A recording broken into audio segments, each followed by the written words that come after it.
The race for the White House may be a dead heat, but when it comes to women, well, Mitt Romney has a problem, especially in the critical swing states.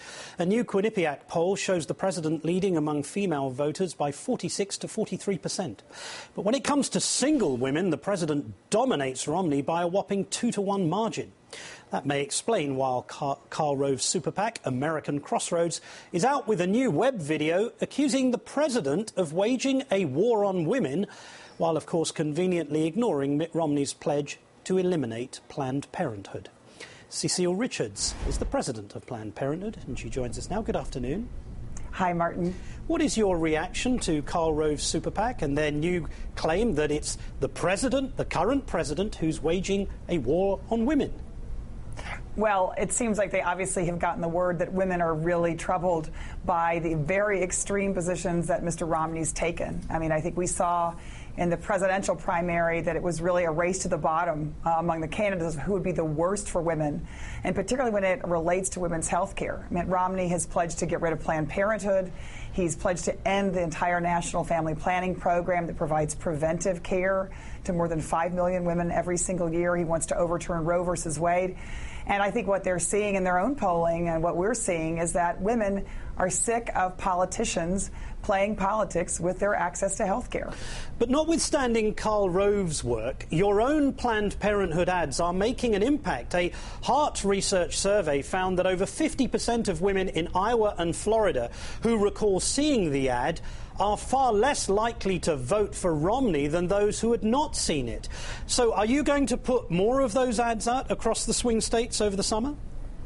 Well, at Planned Parenthood, we're the largest provider of family planning in this country. We see 3 million patients a year, and we think it's really important. And through our Action Fund, we're making sure that our patients, as well as our 6 million supporters, as well as, frankly, all women in the country, know the commitment that Mr. Romney has made to end access to family planning through Planned Parenthood and through the National Family Planning Program. I was interested, I saw earlier that you were talking about the state of Texas, and where, of course, I'm from and Karl Rove is from.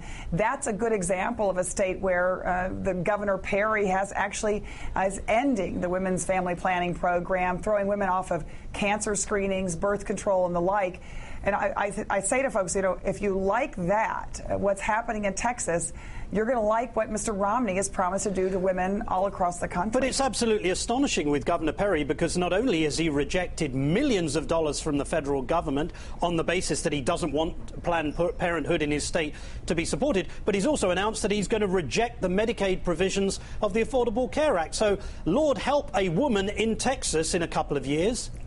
It's a very tough place to be. Look, I hear from women, Republican women, Democratic women, independent women, because women don't think that politics should be playing a role in eliminating their health care access. And I think women are concerned all across the board. Unfortunately, in Texas, hundreds of thousands of women have already lost access to basic pap smears, breast exams, well women checkups, all in the name of politics. And I think that's why you're seeing this really troubling, and I think a lot of concern of women all across the country who are saying it's time that women vote and understand what's at stake in November. Just briefly, if I may, is that why Planned Parenthood has made an endorsement of a candidate for the election, this time only for the second time in its history? Of course, you are endorsing the president. Is that because you are so concerned about the prospect of a Romney presidency?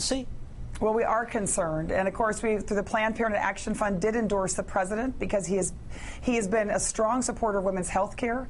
We've actually, as I think we've talked about in your show, the Affordable Care Act, which has now become law, as the Supreme Court has now supported.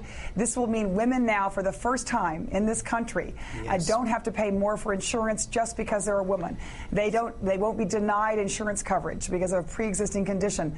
They can now get their well women checkups covered at no copay. Cecile Richards, Fantastic. president of Planned Parenthood. I'm so sorry, but thank you so much for joining us. Thanks, Martin. Thanks for having me. Thank you.